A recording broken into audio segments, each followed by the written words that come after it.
March 20th, 1995. I boarded the Chiyoda line like they told me.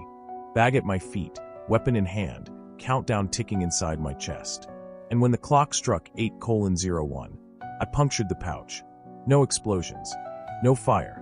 Just gas, silent, invisible, and deadly. I stepped off that train as dozens collapsed behind me. And Tokyo kept moving. But I didn't. Because I had become something else. Not a believer. Not even a monster. Just the ghost of the girl I used to be. If you haven't already, make sure to follow us and tap the notification bell. We drop new content every day. Stay tuned so you never miss a story.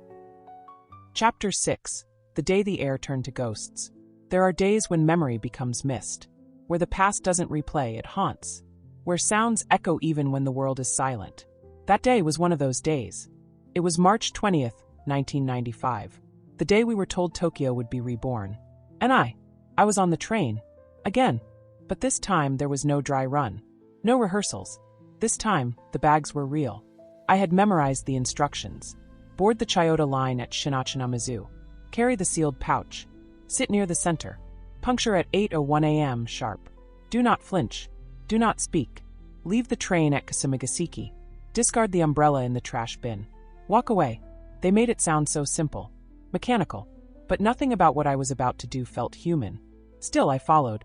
Because Daisuke was still alive, barely, and they promised I could see him after the mission.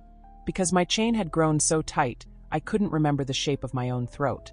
Because after a while, belief stops being a choice. It becomes oxygen. The subway car smelled like detergent and bodies and neon dust. People packed in shoulder to shoulder, their faces dull with morning routine. No one noticed the small plastic bag at my feet. No one noticed the trembling in my hands. No one noticed me at all. And that was the most terrifying part. I was about to unleash death. And the city didn't even know I was there. At 8 hours and 55 seconds, I reached for the umbrella. The sharpened tip pressed against the pouch. 8:00:58. A breath caught in my throat. 8 hours and 1 minute. I punctured. There was no flash. No bang. No scream. Just silence. Then gas. Invisible. Immediate. And chaos bloomed like a sickness. The man to my left began coughing violently. The woman behind him clutched her throat.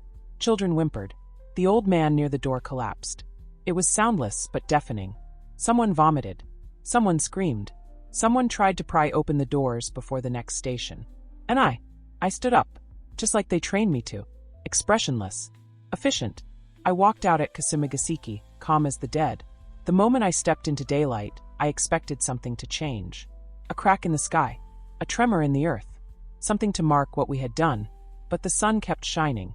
The traffic lights blinked as always. Tokyo kept breathing, even as dozens of lungs were filling with ghosts. I arrived back at the compound and was led to the lower hall. Noriko met me there, eyes wide with feverish pride. "It's begun," she whispered. "The great dissolution. You were flawless." She placed something in my hands. A photo of Daisuke. His eyes were swollen shut. His wrists bruised. But he was breathing. "He lives because of your faith," she said. And I nodded, because if I didn't believe that, I'd fall apart completely. That night, the compound was filled with chanting. Celebration. People danced barefoot through the halls, smearing ash on their faces, claiming victory over the illusion of modern life. But I couldn't hear the music. All I could hear were the sounds in that subway car. Gasps. Collapse. Prayers spoken too late. The air had turned to ghosts. And I was the one who summoned them. Later, I returned to my room. I locked the door. And I wept until my throat gave out. I held the rosary. I whispered the names of every station I'd passed that morning. And I begged the universe to forget I existed.